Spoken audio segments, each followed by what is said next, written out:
quiet residential street in an average American town. There's nothing unusual about that, you'll say. No, there isn't.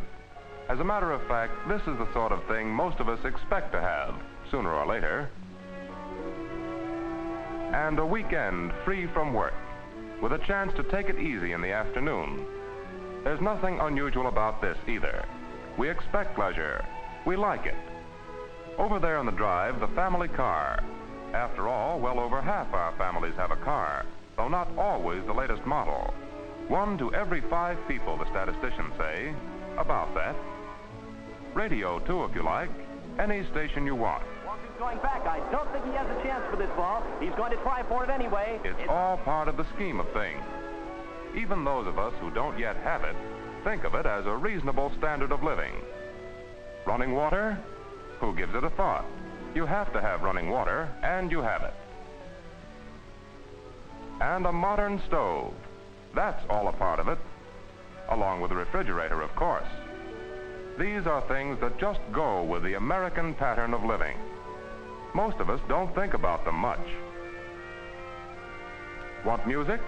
Put some records on a machine. Put on several. The machine's automatic.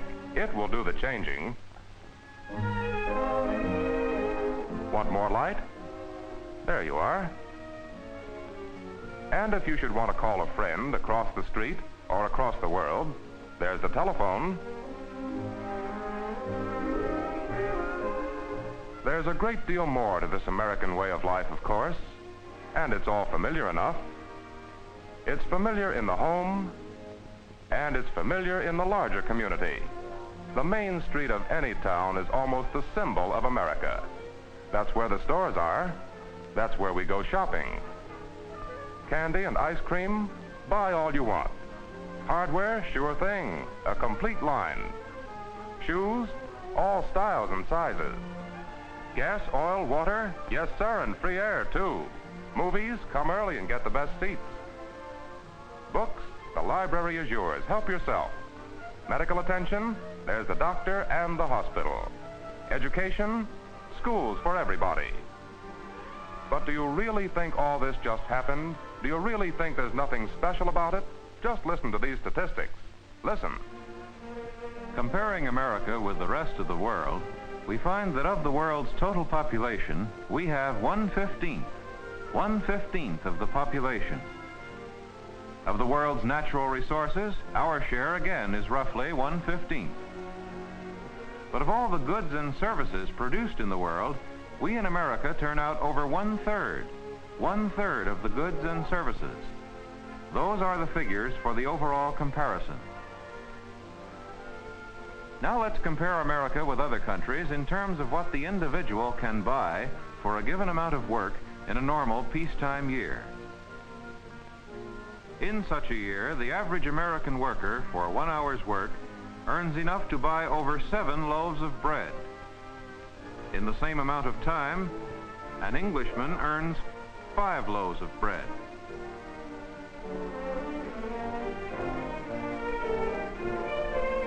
While an American worker is earning over 2 pounds of meat, a Russian worker earns only 1/3 of a pound of meat. Or, to take an item of apparel, an American, in a little over 12 hours' time, earns almost 4 pairs of plain work shoes. During that time, a Frenchman earns only 1 pair.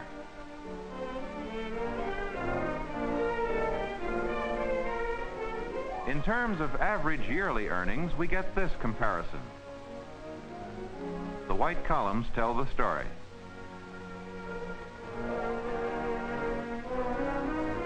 We'll come back to more statistics later. Right now, the question is, why is the American income so much higher than the others? A very simple example will help to answer that question. Here's a man making a bottle. He's making it by hand. Take a good look at what's involved.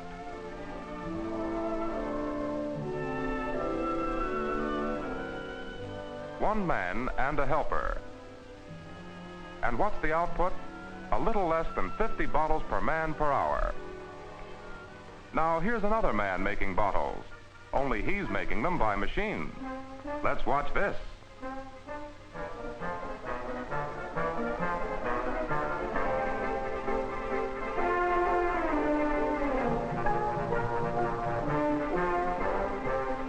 One man, one machine. The output, over 4,000 bottles an hour. Why is the American income higher? This is part of the answer. We've learned to use machines. We use machines to make our clothes. We use machines to grow our food. With machines, we lay down concrete. With machines, we tear up concrete. Printing, that's a machine job. Bookkeeping, that's a machine job. We've put machines to work in 1,000 ways, from stitching shoes, to stamping steel with giant hammers, to scooping up the earth 32 tons at a time. But it hasn't been this way very long, even with us. Let's go back a little. The scene is 1850.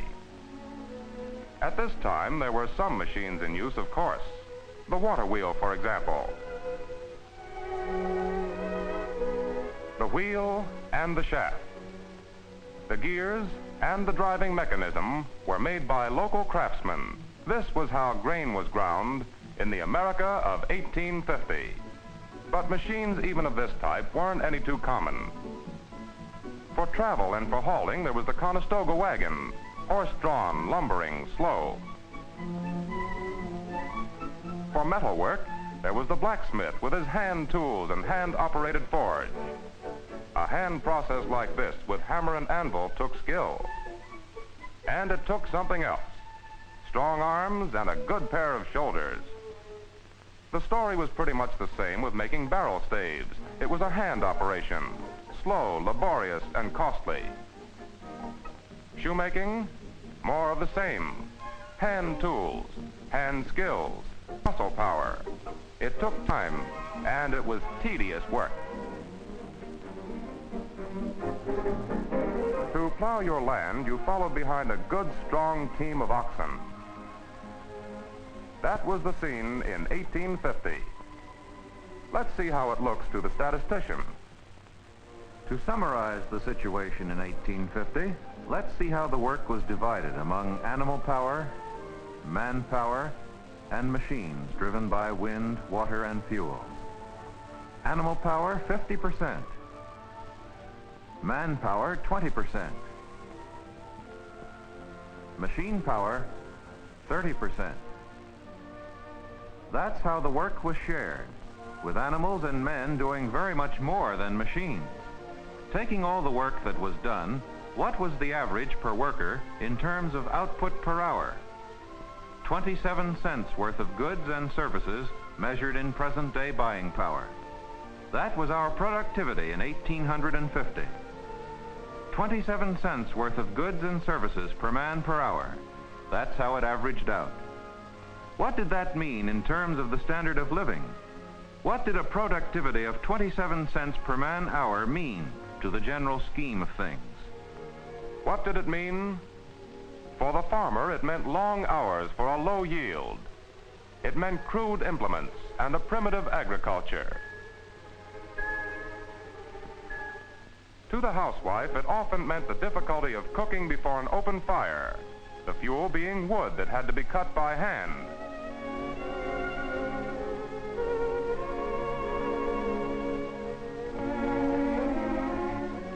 It meant the problem of making clothes by hand, of cloth woven by hand sometimes. It meant that skill in sewing was a required household art. It meant the inconvenience of raising water from a well, water of doubtful purity sometimes. It meant the trouble of preserving food, as well as you could preserve it, in cellars dug in the earth. It meant sitting down for an evening meal only after a day of tiring physical labor. It meant that the food on the table was plain food, that the family often raised for itself. That's how it was in America in 1850. That's how it was when most of the nation's work was done by the muscles of animals and men. That's how it was when America's productivity was 27 cents per man per hour of work. And yet, times were changing even then. Yes, times were changing. And looking back on it now, we can chart the changes in American productivity. 27 cents worth of goods and services per man per hour in 1850, but rising year by year, slowly but steadily. The 1860s, more sailing ships displaced by steam, steel taking the place of iron, and productivity rising.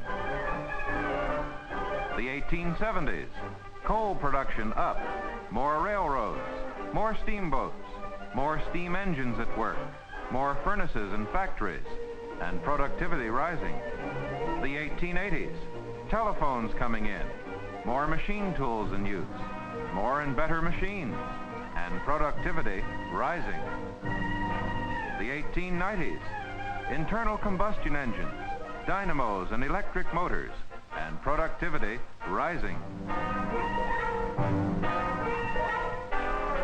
By 1900, 50 years of steady progress. And as a result, how is the work shared now by animals, men, and machines? Animals, just over 30%. Men, roughly 15%. Machines, more than 50%. With the greater use of machine power, what happened to productivity? 56 cents per hour in present-day buying power. 56 cents worth of goods and services. That was our output per man per hour at the turn of the 20th century. 56 cents worth of goods and services per hour. More than double the output of 50 years before. What was the key to plenty? We were beginning to find the answer. Put the resources of the earth to work. That was part of the answer. And in the years that followed, more than ever before, we dug into the earth to tap its reservoirs of power. The stored energy of coal could power our machines, and we clawed it out of the earth by the hundreds of millions of tons. And hidden beneath the soil from Pennsylvania to California, from Illinois to the Gulf, there was oil. And in oil from deep in the earth, there was energy to power the truck and the tractor, the automobile and the plane, the ship and the locomotive. And the power of falling water, that could do our bidding. We barricaded our rivers, impounding their flow of power. We harnessed a source of energy as bountiful as rain. We put the dynamo to use. We mastered electrical power. Yes, we were learning the answer. Prosperity rests on productivity, and productivity rests on power. Power and the skill to use it. Power and the willingness to use it. In the decades after 1900, we grew as never before, our output per man hour rising, and with it our standard of living. And we weren't just building engines, we were building a way of life. Some say the machine took over, but what actually happened was that we took over the machine. The machine that created new industries and new standards of welfare for all. The machine that did away with some jobs, but in the long run made many more. The energy of the earth harnessed through machines. That was the combination that boosted our productivity. We became the makers and the builders. We became the masters of production. We became the shapers of the technological age. Power in the machine shop and productivity rising. Power in the factory and productivity rising. There had never been anything like it before. In all history, nothing like it. We in America had found a key to plenty. Only as productivity rose could our prosperity rise. And productivity rested on power and the machine.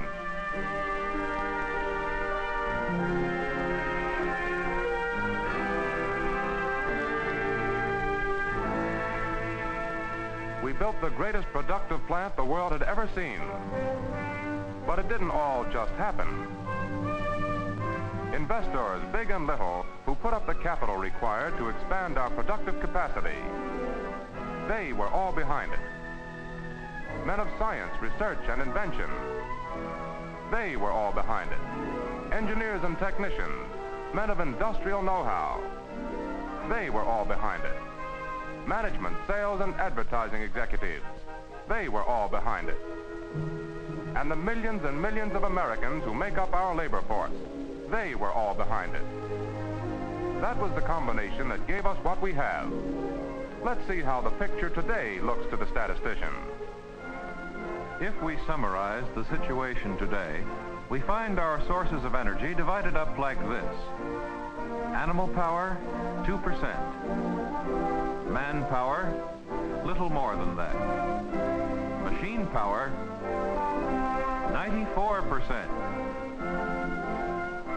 That's our division of labor in America today. And what of our productivity? $1.40 worth of goods and services. That's our output per man per hour today. $1.40 worth of goods and services. Let's compare that with 1850.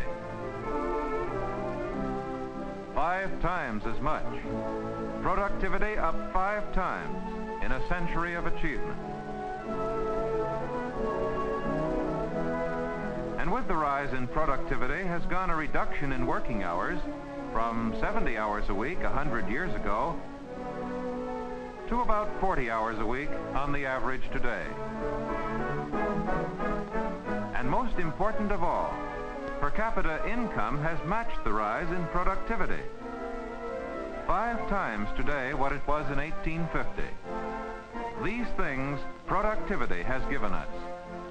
These things and a standard of living without equal in the world. Well, do we take it for granted? Or do we realize how our output per hour, yours and mine, affects the goods and services we can buy, affects the kinds of houses we live in, affects the conveniences we can enjoy? Do we appreciate what productivity means to our physical well-being? Do we see what our educational system rests on? Do we understand what must be done to provide more recreation for all? Do we know how to offer youth an even greater future here on Main Street, USA? Well, so far the record looks pretty good. From 1850 to 1900, we doubled our productivity. From 1900 to the present, we improved the rate of increase until today our output per worker per hour is 5 times what it was a century ago. Can we do even better tomorrow? What do you think? One thing we do know, all of us will benefit as our productivity increases. If we want more income, more jobs, more leisure, we must see to it that nothing stands in the way of technological progress. Yes, we must all see to it. If there's a better way to plow the ground, we must use that better way. If there's an improved method of picking cotton that will increase the output per man per hour, we must use that method. If a machine can take the place of digging ditches by hand, we must use that machine. Wherever we have facilities that can be replaced by more efficient equipment, we must use that equipment.